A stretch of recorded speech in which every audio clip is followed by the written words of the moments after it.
America అధ్యక్షుడు ఎన్నికైన దగ్గర నుంచి ప్రపంచ దేశాలపై బెదిరింపులకు అహంకారానికి ఇవాళ పాల్పడుతున్నటువంటి ట్రంప్ ఇవాళ భారతీయ పౌరుల మీద కూడా ఇవాళ అనేక దాడులు కొనసాగుతున్నాయి అమెరికాలో. అట్లాగనే అక్కడ చదువుకు వెళ్ళినటువంటి లేదా ఉద్యోగ అవకాశాల కోసం వెళ్ళినటువంటి వాళ్ళని తిరిగి ఇండియాకి పంపిస్తున్నారు. కానీ వాళ్ళకు బేడీలు చేతులకు బేడీలు వేసి కనీసం మంచినీళ్ళు కూడా ఇవ్వనటువంటి పరిస్థితిలో ఇవాళ భారతీయ పౌరులను దారుణంగా ఇండియాకి పంపిస్తున్నారు.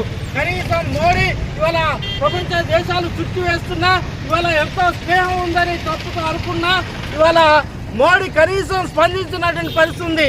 దేశభక్తి అంటే ఎక్కడ లేని ప్రేమ ఒలకబోసే మోడీ ఇవాళ భారతీయ పౌరులకు ఇట్లా అన్యాయం జరుగుతుంటే కనీసం స్పందించకుండా కనీసం వ్యతిరేకించకుండా ఇవాళ మోడీ ట్రంప్ విషయంలో ఏ స్నేహస్తాన్ని ఏ మిరాకత్తుని మనకు సూచిస్తుంది.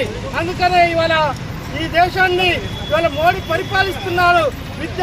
విద్యార్థులను ఇవాళ సంఖ్యలు వేసి పంపిస్తుంటే ఈ దేశంలో విద్యా వ్యవస్థని ఇవాళ సమానత విద్యా వ్యవస్థను కల్పించుకోకుండా ఈ దేశంలో ఉద్యోగ అవకాశాలు కల్పించుకోకుండా ఇవాళ రూపాయిని బక్కపరిచిన రూపాయిని డాలర్ కోసం పరుగులు తీస్తున్న పరిస్థితి వచ్చిందంటే ఈ దేశంలో జీవన ప్రమాణ స్థాయి చాలా తక్కువ ఉంది. ఇవాళ జీవించలేనటువంటి పరిస్థితి ఉంది. అందుకనే ప్రపంచ దేశాలకు వెళుతున్నటువంటి ఉపాధి కోసం వెళుతున్నటువంటి వాళ్ళ కోసం ఇవాళ వారికి అక్కడ ఉపాధి చేసుకోలేని పరిస్థితి ఉంది. అక్కడ చదువుకునే అవకాశం కల్పించలేని పరిస్థితి ఉంది. కనీసం ఇవాళ విదేశాంగ విధానాన్ని ఇవాళ మనకు కల్పిస్తుంది. ఏ స్నేహస్తాన్ని ఇవాళ కొనసాగిస్తున్నాడో కేవలం బడా పెట్టుబడిదారుల కోసమే తను పనిచేస్తున్నాడు.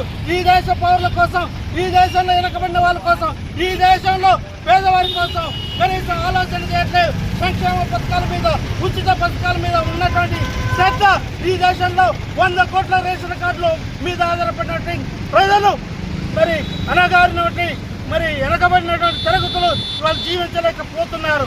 అంటే ఈ దేశంలో ఉన్నటువంటి వాళ్ళపై ప్రేమ లేదని కేవలం తన పీటు కోసం, తన మంత్రి పదవుల కోసం ఇవాళ గర్వరాయి గట్టి కలుగుతున్నట్టు మోడీ ఇవాళ నిజమైన దేశభక్తి నిరూపించుకోవాలని ఈ సందర్భంగా మోడీ నశించాలి, మోడీ దురంకరాన్ని ఖండించాలని ప్రగతిశీల యువజన సంఘం, ప్రగతిశీల విద్యార్థి సంఘం పిలుపులో భాగంగా ఈరోజు ఈ నిరసన కార్యక్రమం చేశాం.